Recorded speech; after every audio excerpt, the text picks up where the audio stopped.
রিতমের চাল বানচাল করে সমস্ত প্রমাণ নিয়ে এবার রিতমের মুখোমুখি আদিত্য। হ্যাঁ বন্ধুরা, এমনটাই হতে চলেছে অনুরাগের ছোঁয়ার পরবর্তী পর্বে। সুদীপা যখনই আদিত্যকে সমস্ত কিছু খুলে বলে সুদীপা তাকে ভুল বুঝেছিল, চোখের দেখায় সে ভেবে নিয়েছিল এটাই ভুল। তখন আদিত্য ভাবে যে তার মানে এমনটা কি হতে পারে যে আমিও যা দেখেছি সমস্তটাই ভুল, কেউ আমাদের মাঝে ভুল বোঝাবুঝি তৈরি করার জন্যই এমন কিছু করেছে।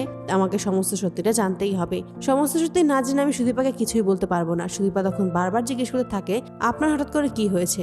আপনারই বা কি হয়েছে? আপনি বা কেন আমাকে ওই রেস্টুরেন্টে অনেকক্ষণ দাঁড় করিয়ে রাখলেন? কেন কিছু বলে চলে আসেননি? কি হয়েছে আমাকে সমস্তটাই বলুন। তখনই আদিত্য জানায় যে আগে সমস্ত সত্যিটা আমি জানবো, তারপর আমি আপনাকে সমস্ত কিছুই বলবো। এতে করে একটু অবাক হয়ে যায় সুদীপা, কিন্তু আদিত্য সেখান থেকেই চলে যায়। অপরদিকে সুদীপার কাছে রিতম আসে এবং রিতম জিজ্ঞেস করে, তোমার হাজবেন্ড কিন্তু আমাদেরকে সন্দেহ করছে। তখনই সুদীপা জানায় এটা কখনোই হতে পারে না, কারণ উনি এরকম মানুষই নন, সেটা আমি খুব ভালোভাবেই জানি। অপরদিকে আদিত্য সমস্ত প্রমাণ জোগাড় করে এবং ফটোগ্রাফারকেও ধরে আনে এবং সমস্ত কিছু জিজ্ঞেস করে ওনার থেকে সমস্ত প্রমাণ নিজের কাছে নেয়। তারপরেই আবার হসপিটালে ফিরে আসে, সেখানে এসে রিতমের মুখোমুখি দাঁড়ায় আর রিতমকে তখন বলে যে আপনার সমস্ত চাল বানচাল করে দিয়েছি রিতম বাসু, এখন আপনি আর কোনোভাবেই অস্বীকার করতে পারবেন না, সমস্ত প্রমাণ আমার কাছে। তারপরে একটা মনিটর সেখানে চালু করে এবং সেই মনিটরের ভেতরেই রুডি ও রিতম যে একত্র হয়ে কথা বলছে, সমস্ত কিছু যে তাদের পরিকল্পনা তার সমস্তটাই সুদীপার সামনে তুলে ধরে। সমস্ত কিছু দেখেই সুদীপা অবাক হয়ে যায়। সে কোনোভাবেই বিশ্বাস করতে পারছে না যে যাকে এত বিশ্বাস করেছে রিতম স্যার ও কৃষ্ণ স্যার ওরফে রুডি,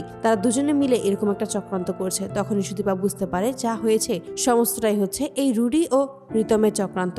আদিত্য তখন নিজের ভুলটা বুঝতে পারে। তো বন্ধুরা, তোমরা এটাই তো চাওয়ার জন্য এবার এভাবেই রিতমের সমস্ত চাল বানচাল করেই প্রমাণ নিয়েই রিতমের মুখোমুখি হয় এবং সুদীপাকে সমস্তটাই জানিয়ে দেয়। তোমাদের মতামত অবশ্যই জানাতে ভুলো না। ভিডিওটি ভালো লাগলে অবশ্যই চ্যানেলটি সাবস্ক্রাইব করে দিও। আমাদের পাশেই থেকো। ধন্যবাদ।